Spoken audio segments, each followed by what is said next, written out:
The flight from Denver to Washington, D.C. had barely leveled off when Jason Keller noticed the young woman across the aisle from him shaking silently. Her camo uniform was neatly pressed, boots polished to a shine, and her hair tucked tightly under a cap. But none of that could disguise the tears streaming down her face. Her head was tilted slightly toward the window, perhaps in the hope no one would notice. But Jason did. Jason, a single father in his late 30s with tired eyes and calloused hands, had learned to spot pain from a mile away. He'd seen it in his daughter's eyes the day her mother walked out and never came back. He'd seen it in his own reflection during long nights cleaning floors as a janitor in 3 different buildings, just to put dinner on the table and a roof overhead. He looked down at the tiny brown paper bag on his lap, the only meal he'd brought. A simple peanut butter and jelly sandwich his daughter, Lily, had made for him that morning before school. "For when you get hungry, Daddy," she'd whispered, her small hands carefully folding the paper around it. Jason glanced again at the soldier. Her hands were clenched tightly, her shoulders trembling. Something in his chest twisted. Without thinking twice, he stood up, crossed the narrow aisle, and knelt next to her seat. "Hey," he said softly, "I don't mean to bother you, but you okay?" The soldier jolted slightly, startled by the voice. She quickly wiped her face and gave a forced smile. "I'm fine. Just tired. Thank you, though." Jason didn't believe her, but he respected the wall she had up. He held up the sandwich. "My daughter made me this. It's nothing fancy, but I think it's magic. Would you like it?" Her eyes flicked to the sandwich and then to him, surprised. "You don't have to do that." "I know," he replied gently, "but I want to." She hesitated. Then, after a few seconds, she took the sandwich with trembling fingers. "Thank you," she whispered.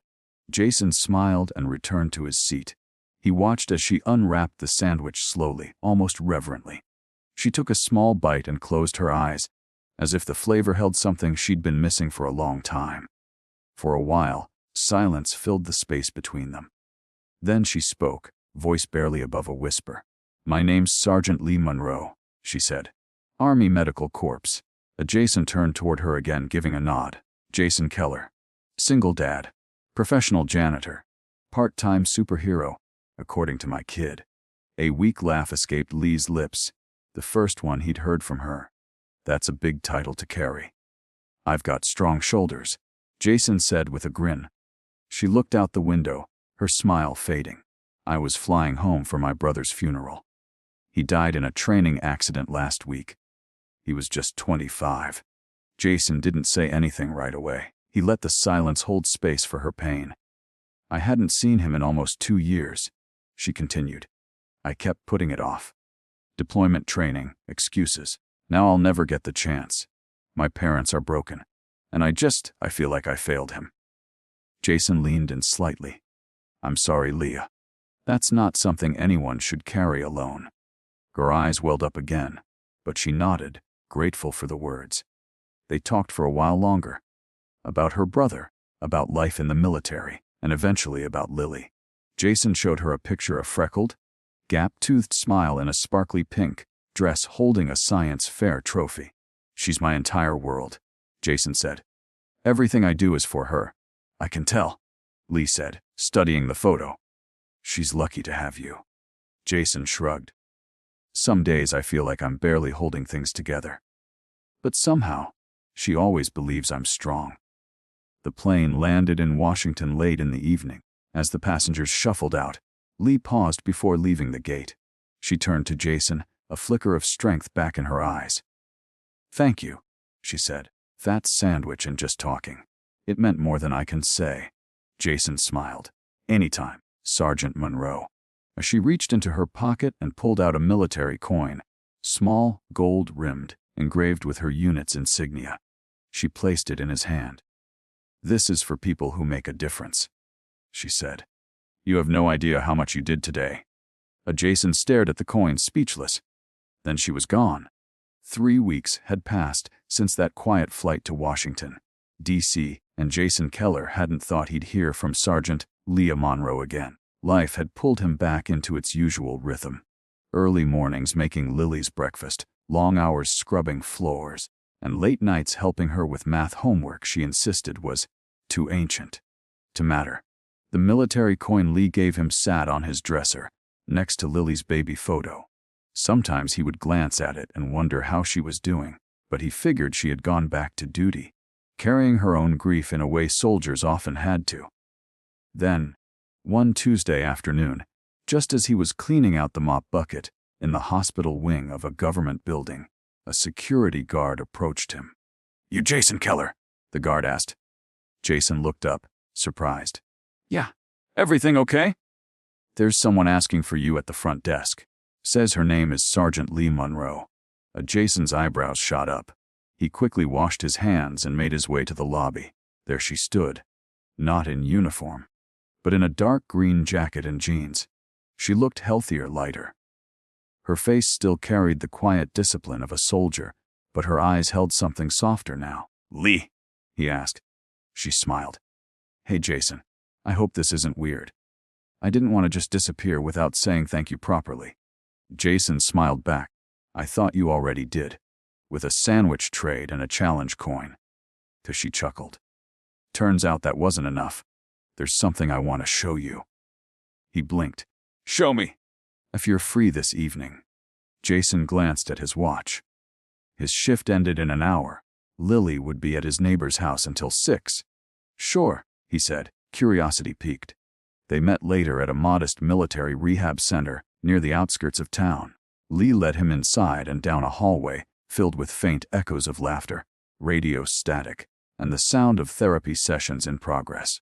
She stopped in front of a room where several wounded veterans were gathered, some in wheelchairs, others on crutches, participating in a group activity. "I volunteer here now," she said.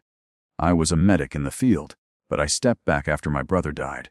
I needed time to heal too." Jason nodded, listening. "That sandwich," she continued, "that tiny moment of kindness. It snapped me out of a spiral. It reminded me I wasn't alone. I realized if a janitor with a kid could still give something selfless without asking questions, then I could give back too, on my terms." Jason stood silent, the weight of her words hitting deeper than he expected. She turned to him. "You changed my life, Jason. That flight, it wasn't chance. I believe I was meant to meet you." Jason rubbed the back of his neck. "All I did was give you a sandwich." "No," she said, her voice firm. "You gave me humanity at a time I was drowning in duty. You listened. You cared. That's not small." Before he could reply, a small voice called from across the room. "Leah, are we still doing story time?" Leah smiled and waved. "Be right there, Sam." She turned back to Jason. "Listen, I know things are tight for you. I looked you up. Not in a creepy way. Just enough to know you're a good man raising a daughter alone, working triple shifts to survive." Jason's face flushed. "I manage. It's not easy, but she's worth every tired bone in my body." "I believe it," Lee said. "And that's why I wanted to ask if you'd be willing to work with us here, on payroll. Not cleaning. Community liaison. Talking with vets, sharing space, building them up. People here need real voices. You have that?" Jason blinked, caught off guard. "I don't have a degree or training for something like this." "You have heart. That's what matters," Lee said. "I already spoke to the director.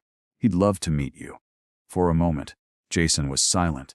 He thought of Lily, of how he always told her that helping others matters more than any title on a door. He never imagined someone would one day say the same thing to him. "I'd love to," he said at last. Lee grinned. Then it settled. Welcome to the team. 2 months later, Jason found himself sitting in a sunny corner of the rehab center, with a group of veterans gathered around. He was reading aloud from a children's book, one Lily had picked for him to bring. The men and women laughed, joked, and offered their own commentary. Jason had never felt more purposeful in his life. Lee passed by, gave him a thumbs up, and disappeared down the hallway. She had become a close friend, someone who understood not only military trauma, but the quiet grief of single parenting and unspoken sacrifices. That evening, Jason returned home to Lily, who was working on a school project about heroes. "Daddy," she said, looking up from her sketch pad. Can I put you on here?" "Why's that?" he asked with a smirk. "Because you helped a soldier with just a sandwich," she said. "And now she helps other people because of you." Jason's heart swelled. He pulled her close and kissed her forehead. "Only if I can put you on mine," he whispered, and somewhere on his dresser, between the photo of Lily and her macaroni art, sat a small military coin, still gleaming under the light, still reminding him how one small act can echo forever.